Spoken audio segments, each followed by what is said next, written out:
Stove on చేసి బాణీ పెట్టి oil వేయండి. ఆయిల్ హీట్ ఎక్కిన తర్వాత చికెన్ పీసెస్ వేయండి. దానిలో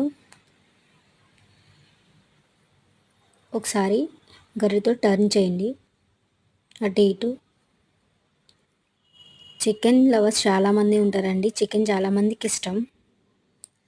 నేను కూడా చికెన్ ఎక్కువ ఇంట్లో వండుతూ ఉంటానండి. Chicken fry, chicken pakodi, chicken curry వండుతూ ఉంటాను.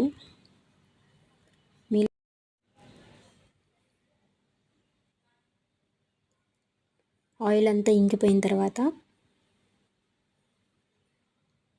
లాస్ట్లో కొంచెం ధనియాల పౌడర్ అయింది 2 స్పూన్స్,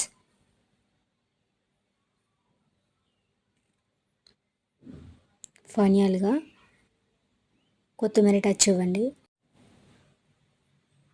అంతేనండి. నచ్చితే నా ఛానల్ సబ్స్క్రైబ్ చేయండి.